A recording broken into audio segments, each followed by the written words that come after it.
Bing, and we're live. It's Sam and Thomas. I'm underdressed. He's excellently dressed. Thomas, how are things going with you? I'm good. I'm enjoying my free day. I'm at home today, and we will be leaving from Gothenburg to Uppsala, which is a small city outside of Stockholm, the other part across this lovely country of ours. So we're gonna take a road trip, drive to it's 500 kilometers or something, to visit my mom, and hopefully work remotely from there. So that's the plan for today, actually. I haven't. I just briefly spoke to excuse me, to Raoul last night, just checking some things. I saw that he had some issues with some migrations that were failing for us on the Heroku servers. But it's all sorted out. The taking away project is up and running. That's basically what was on my agenda last night. Other than that, not much else is going on. I desperately try to get some free time so I can code on some other projects, but work is way too pressing for me right now. So there's a lot of stuff going on. No problem. No problem. All right. Yes. So yeah, my side. Yesterday, managed to spend some time with Tommaso after the stand up yesterday, and actually did a kind of. He was still. I mean, it's interesting. He was sort of still wrestling with this. Is sort of a common problem of trying to solve the whole problem rather than breaking it into pieces. I just this is sort of looking at this nested form issue that we have in LocalSupport, and I kind of made here like a what I was. He was sort of desperately sort of struggling with these sort of scopes thing, which is part of the bigger problem, and sort of. But I sort of tried to ground him and say, look, let's just make our own nested form thing. We're trying to work out what is the appropriate canonical way to do a nested form where you can both create and destroy associations between two models. Because Michael has done, I think, quite a good workaround, and it seems maybe more complex than I would expect it to be. Maybe that's just the way that Rails is. There's an old gem for nested forms, which is maybe out of date. And anyway, so helped him get set up with that, and then I did a Code Wars jam with the alumni, which is fun. Still having a lot of fun on Code Wars. And that's about it. That's what was. So this nested form thing is quite interesting, actually. So this. So how, the thing that you're showing me on the screen, what does that look like in real life? I mean, have you tried this? This one basically, at the moment it doesn't actually have the nested form. This at the moment, just this is a scaffold to just get the set of relationships that we actually and I just noticed I think that's wrong actually. Is that? Yeah, I think it is. That was. This is just. Let me just edit that. Oops. It should be that, shouldn't it? Hello. Yeah, you have to add those in afterwards. But so the. Generate that in the thing is that this references thing creates a belongs to relationship, and so there's actually from the point of view of the scaffold at least. It's not clear that there's any way to do the has many there, but that's another story. But what we're working on, I mean, I can show you like the form that we have is this nested form in LocalSupport, which is like if we're editing a individual charity. I mean, we have these different subcategories now, but basically it's this form. So we have this edit categories box, and so we want to be able to both create and potentially destroy relationships between an organization, which is what where this form is based on, and the categories, which are a different model, and they have a join table between them, and that leads to relatively messy code under the hood, there is, you know, Which is surprising. You know, this is surprising because this is such a common pattern. It feels like it should be fairly straightforward in Rails. I mean, it's interesting. I mean, there is this nested form gem that we didn't use. That is that actually? But it feels that nested form gem feels a little bit out of date, doesn't it? Yeah. Well, it's certainly. I mean, it was updated for Rails 3. Whether it was used for Rails 4, I mean, the particular thing is that, I mean, I can show you the specific code that we have for it in local support. Is so I'm finding that is in fact the right page over here. I'll just adjust the sizes so you can see it effectively. But so yeah, if we look, is this, oh no, that's proposal, one of these organization form, here we go. Yeah, so this part here, basically we have to like do fields for category organization. That's fine. Basically there's this thing. I mean, I guess it's not the end of the world, but it's basically, we've got like this hidden, this label for destroy. We've got this kind of basically, the 96 to 98 feels a little. I mean, yeah, it does absolutely. I mean, much logic for a view.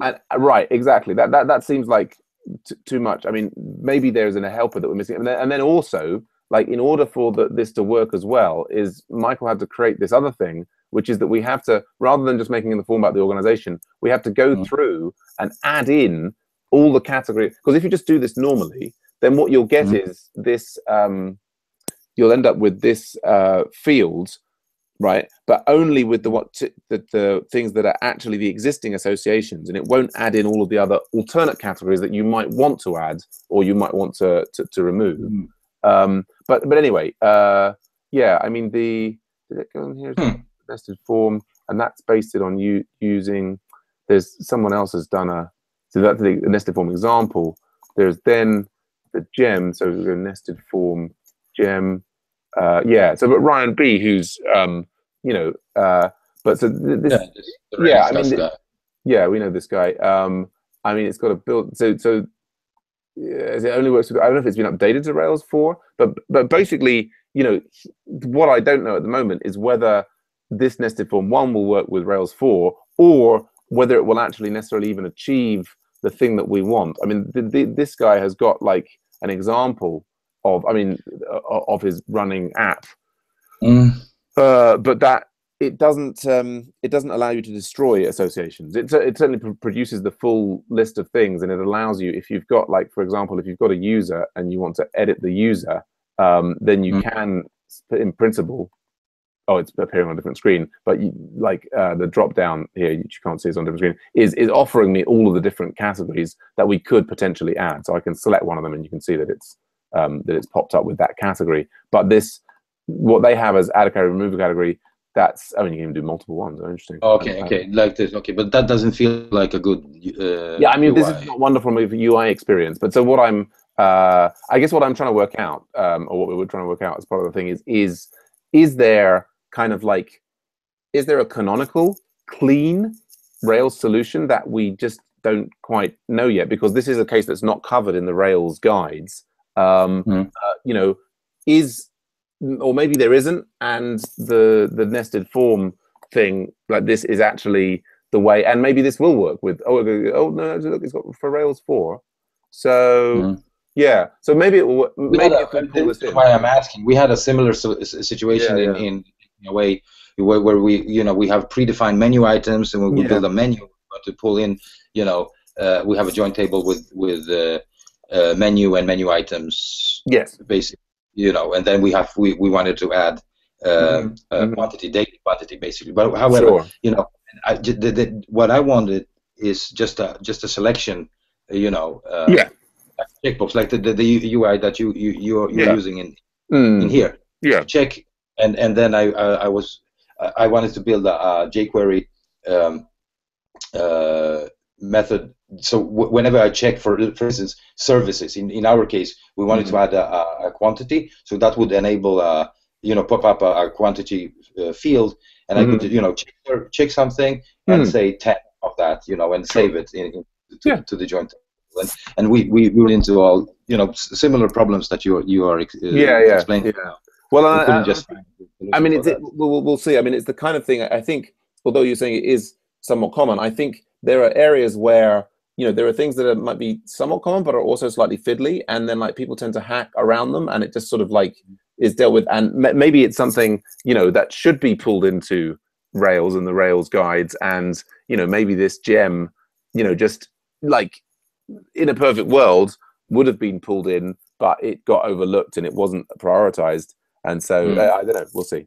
I will keep investigating. I'll certainly let you know what solution we come to, if any. Cool. Well, nice it's an interesting topic anyway, because all the solutions that I've come up with, when I've encountered similar situations in other projects, they tend to be very hacky. It's like sure. Stuff here, and also in the controller, you tend to get too much code in there. So yeah, but so if you come up with a clean solution, I'd love to.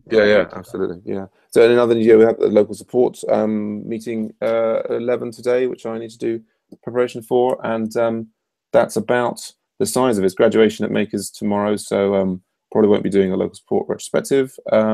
Yes, I mean, I guess the other thing I reflect, I mean, for you and I think the Hangouts are really really useful. There's something, I don't know, I guess, like, again, looking at FCC, it feels like I think for a lot of people, just although I think they shouldn't be embarrassed, like the overhead of like coming into a live Hangout and chatting to people is just, do you know what I mean? It's kind of a big friction point for people, which is surprising, I think. I mean, I think, well, I guess when I think about it from my children's perspective, or from younger people's perspective, or just people who are not particularly extrovert, I guess it's like, for a lot of people, like, actually, and I recall, a couple of times when there've been kind of lurkers in the Hangouts, and I've said, "Oh, hello, welcome," and they've kind of like run off. I think people are kind of, it's a sort of, it's a big intimidating thing, and I guess I mean, I sort of do see people dropping into. I think we have this great Slack integration, and we see people dropping into the Slack, but they seem to rarely get involved. I mean, I kind of, as I see people coming in, I kind of greet them, but they rarely start chatting. Go on. Yeah, and from my perspective, I can say, like, sometimes I see some discussions both in the Makers Slack and the Makers student Slack that I could potentially have an opinion about, and collaborate on, but I feel it's harder for me as a non-native English speaker to join into a Slack conversation than join into, because I can always, when you and I speak to each other, and if I say something, that sounds a little stupid because I use, wrong English words or something, I can always hide the fact that, hey, I'm not a native speaker, so it doesn't really matter. But it's a different thing, when you type something, it's people can assume you should type. In Swedish I can express myself really good in writing, but in English it's a little harder. It takes. I can't be impulsive, or you know what I mean. I hear what you're saying. It's interesting. I mean, I would have thought it might be the other way round, but I think that's it's like different for everybody. Everybody's got different.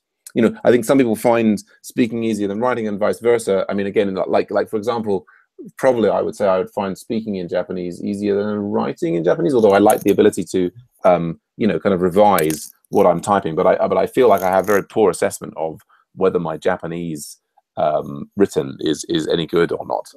But yeah, go on. But the spoken word is like it disappears even if we record our sessions, But it's like if I say something that is not correct. Okay, yeah, it's kind of there, but and the written word stays there. Yeah. No, I hear what you're saying. That makes. I mean, what I'm interested in is that I noticed that the Free Code Camp, they have got like a very active. Their main sort of chat room just seems to be, as far as it's basically as active as the MOOC.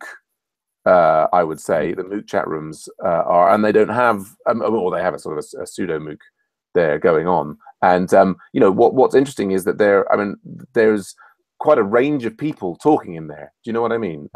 Maybe these are the equivalent of the the main actors like we have in Agile Ventures, but it's Yeah, it's interesting. I mean, it feels like, you know, for scalability and sort of longevity, that they kind of what is interesting about Free Code Camp is they don't try and get people into you know, pairing sessions or anything early on. That they kind of introduce everything through the chat first, and they have sort of like a single main chat room that most things seem to go on in on. And I think they've kind of, I think that you know, it fits round well with the psychology of what seems to be the majority of people, I would say.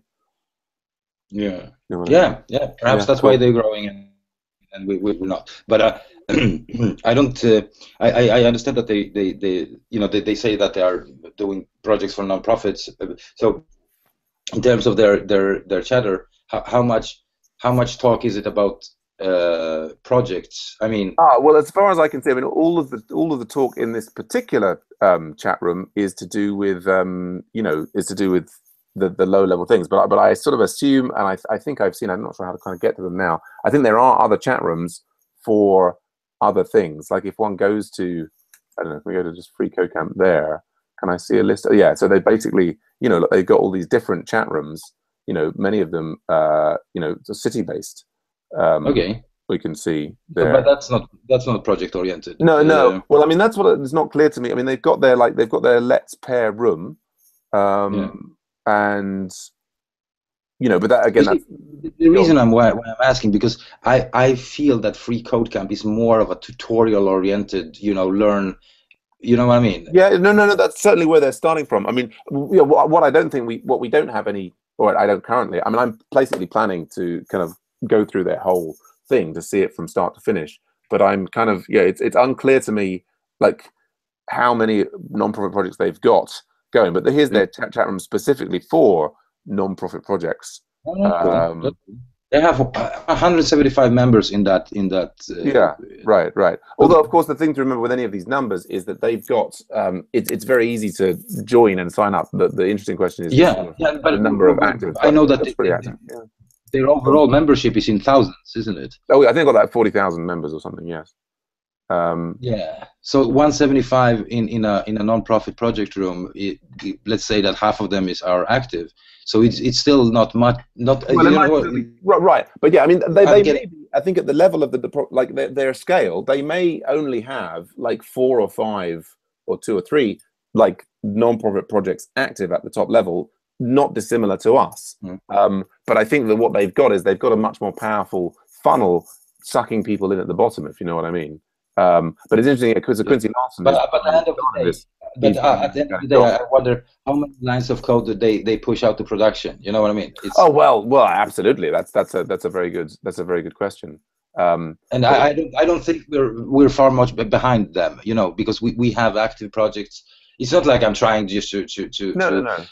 you know, make a comparison and say that Age of Legends is far more better than Free Code Camp, because that's not what I'm saying. But No. in terms of just to benchmark is, I think that they have a bigger funnel, a lot of more people. But if we measure our you know success in terms of how much you know, like how much we get into production, I think we are not far behind them, or perhaps we are even ahead of No, well, them. You know, I think, you know, I think we've got much longer running non-profit projects than they have. We've been doing this for a lot longer. I mean, I think the interesting thing that I reflect, I mean, there was one of the things you said earlier, is if we look at Free Code Camps, like you're saying, yeah, they've got this much more tutorial style at the beginning. But I think that the interesting thing about that is, I would say that, you know, because I mean, we're basically like they've got this, you know, for us, this kind of process of getting started with HTML or this or whatever, basically that's that we had the MOOC, you know, instead of that, and so we're kind of like I can never find their they have like a nicer map than that shows it's I think one of their guides. I can never find it, but we're basically sort of targeted at people who've already gone through. People have already written a few of their own projects, and we're targeted at people coming in here. And so, you know, it's a different value proposition. At the same time, what I would say is that even for the people that we're actively targeting, do you know what I mean? Which is people, we're actively targeting people who already have a degree of coding experience and so on. Like having all of our, you know, members go through something like this, I think would not be a bad thing. I mean, you might say, like, for a person, it's kind of like, oh, kind of it's trivial. We sort of assume that people already have that experience. But with a nice, well-designed version of this, for somebody who's been programming lots of Ruby, a little refresher on how HTML and CSS works is no bad thing. Do you know what I mean? And then it also makes it accessible. So I think the interesting thing is, although I think that although they're focused on people learning from scratch, people who already have a fair amount of coding may well be coming in through this and enjoying it. Do you know what I mean? I got you. We spoke about this a year ago, about us offering some sort of tutorials, but, from what I understand, we agreed upon that there are so many tutorials out there. We thought it wasn't necessary. Oh, totally. Yeah. But there's a middle way, and that's the Viking whatever code school way. What Eric did, he put together what you should know, and then he pointed to certain resources. So he wasn't using his own content, which I find but of course, as you know, like actually there's very little of their own content. Like the very beginning bit is their content, but then all of this stuff, like here, the jQuery, JavaScript, this is Code School and Code Academy, and then this they've got. I thought, I've lost it now. I thought they had a computer science thing. I missed it. I don't know. There's a section of like on computer science, and it links out to a MOOC. So I think I'm impressed by what they've done is that they've combined. And the interesting thing is, even when they link out to something else, right?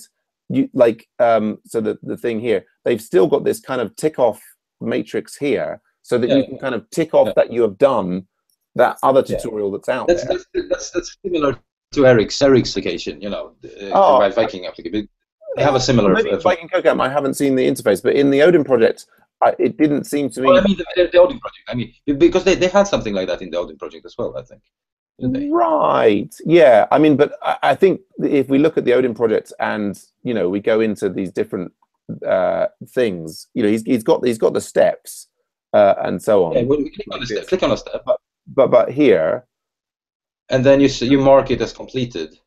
Oh, okay. Right. Yeah. At the end, I think I did see that before. Yes. Yes. I've been reading blog posts on people comparing the design of Odin projects with Free Code Camp, and I think the there's a sort of, you could almost say it's like dumbed down, but I think that it's sort of, I would say that Free Code Camp feels better designed than that's a user interface issue, but in terms of functionality, I think they are to a degree. Although I think but this is the big difference for me is that what like the interesting thing here is, though, I would say it's not just about the user interface thing. Like this assignment, it's got all of these things, and then it's like having done all of those, and then all of those, and then you mark this lesson completed. I think the big difference here is that this one is sliced into these tiny bite-sized chunks. I mean, you and I, we can focus on these big things, but these kids today, they've got no attention span. But they're like there's like these tiny little, and I've been through the entire HTML5 and CSS thing here, and I'm going to carry on and do the other ones and so on. But just to be a devil's advocate, one could also make an argument that the more information they have to take in, or submit, the less inclined they are to do so. Because how it is with sign-up forms. A good sign-up. Oh, sure. As few, No, absolutely. But I see. It's. But I think that what you're describing there is the problem with this. Like for a person coming in Ruby 101, I'm reading. Oh, I've fallen asleep. I've gone away. Right. There was like too long, didn't read. The equivalent, I guess, which in this one there would be but let's say that HTML CSS. If you're in this thing here, it's got like here's this single small task that you might do, right? And it's got like here it says like create a CSS class called redText and apply it to your H2 element. So we do. Did you do any of these yet? No. But so I do this, and then I say red or whatever, and so then it's applied to my H2 element, red text like that, and you see it's got like it's all what happened there. The two tests went green, and then this like wiggled, and it's kind of like it's this tiny little bite-sized thing. I got this positive reinforcement of this feedback. I've even been introduced to kind of implicitly to test-driven development, because as you go through the number of things. This is very similar to what we had envisioned for Cordelia project, Right. Back in the old days. But we run into, I mean, apart from other things, but we discussed this back and forward, and people were reluctant to have those interactive, and I think this is good, really good interface. This gives immediate feedback to the student if he's done something good.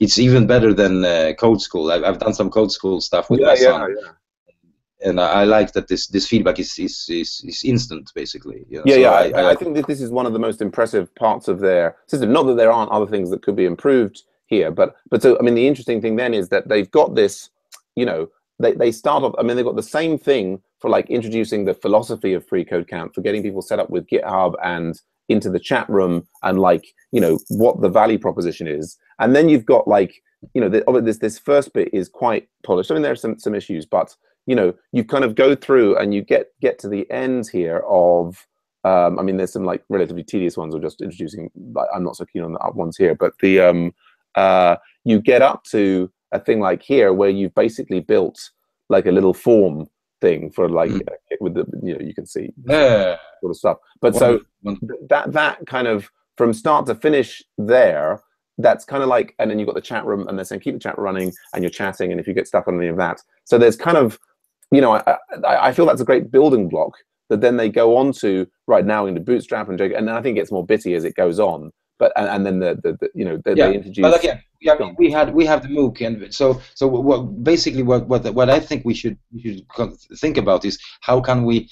I mean, the MOOC hasn't run for a long time now, but I assume that they will run again after. I just sent an email to Armando this morning to try and confirm one way or the other. I mean, I think he's still considering whether he wants to run it in full, and I wonder if that's going to be a function of, like I've said that I'm going to update the textbook to Rails 4 and Ruby 2, and I think maybe he's waiting to see if I actually really do that before committing to doing the MOOC. I mean, he's also seeing what his TAs can come up with. But so he hasn't committed to running the MOOC again. I'll be interested to know whether he plans to. And I'm not saying that we have the MOOC. I'm not saying we should replicate this, although I think that's something from Makers Academy point of view, there's a different aspect there. I sort of when I was good. But go on.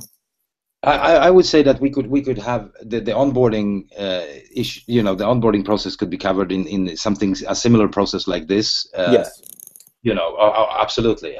Although I mean, these guys, I don't know their business model or who's behind Free Code Camp, but there's this one guy, and he's sort of independently wealthy, but the sort of his long-term, he describes in his blog and in here, like the whole plan for it basically is, it's not a startup. He's not planning to be bought.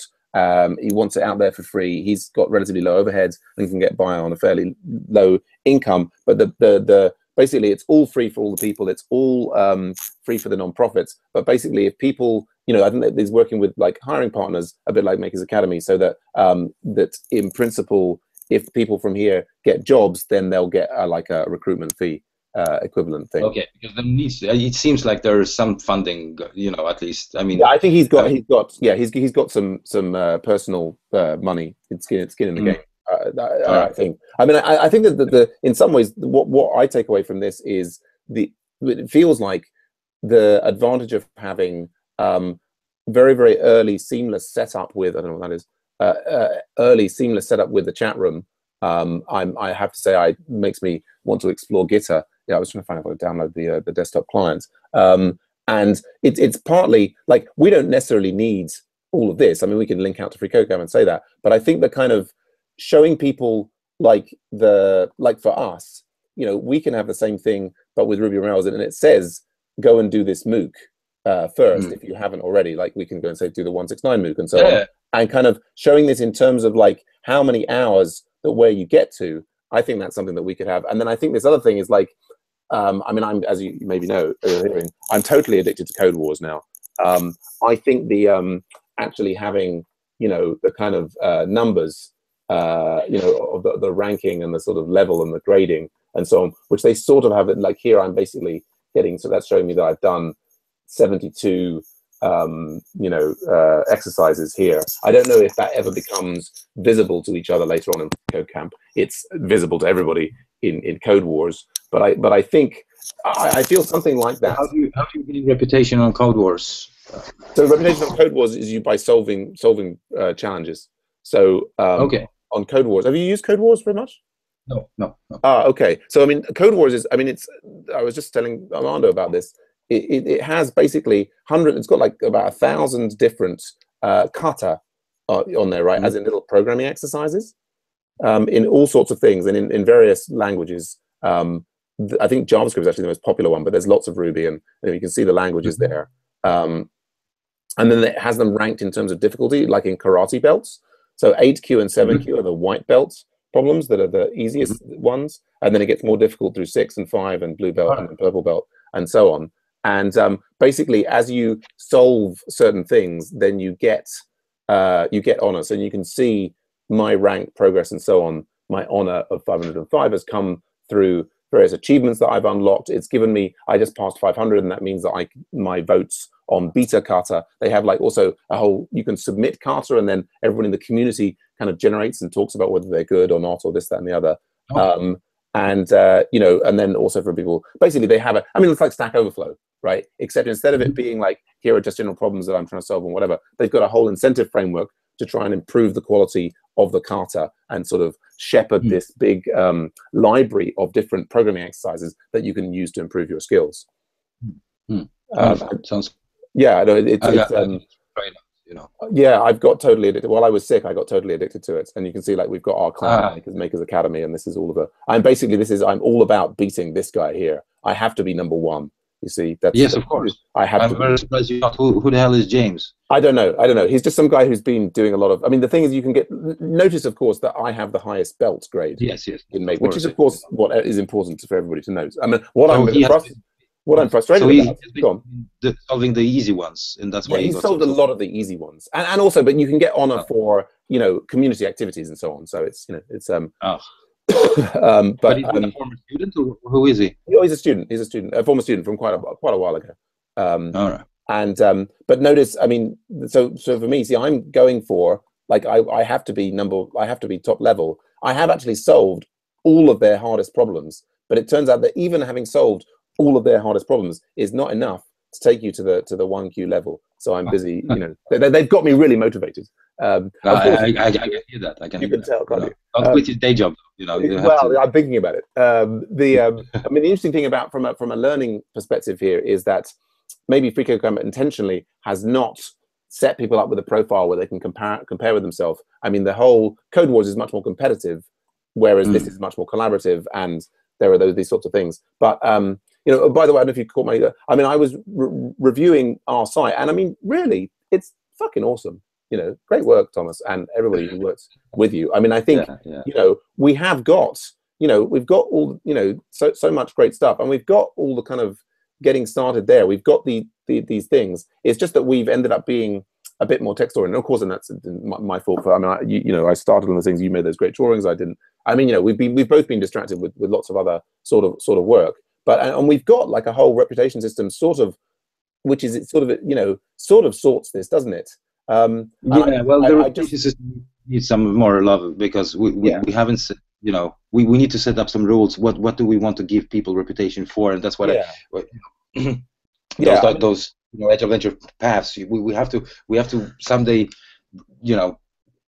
get back to that, and then see, do we want to give people reputation for a number of commits to our repos? Well, I would say that, absolutely, there's that decision. I mean, the simple thing is just choose one thing and do it, and then we can iterate over it. But absolutely, I mean, I think what I'm taking away from my experience with Code Wars is having this, like, I mean, basically having a number with a breakdown of what you're getting it for, like number of commits, starting Hangouts or what have you, having like a pathway, that's like big picture that you can understand. I think those are the two key things that we're kind of on. We have almost there. We're on the cusp of having it, if you know what I mean, but we don't quite have it. And I don't know. Those are the two things that I think that could maybe give Agile Ventures a shot in the arm, perhaps. I'm not sure. I mean, I think the bigger picture is I'd love to see some sort of honor mechanism for non-profit projects, like showing how you as the individual contributing to Agile Ventures has you know, like really contributed to the things. I mean, of course we sort of have that through, you know, I mean, which I believe you designed originally. We've got that framework here, although for some reason certain people who I would expect to show up don't show up, but that's another story. Anyway, I should let you go, and I should go on and get. You know, this pulls data from the production, from the master branch. So that's why perhaps you don't. Indeed, although I've got some people who've had stuff deployed to the production who don't necessarily seem to show up. Maybe, anyway, that's irrelevant. Anyway, I'm glad that I had this chance to talk to you about FreeCodeCamp and Code Wars, which are two of my favorite sites at the moment. Absolutely. All right.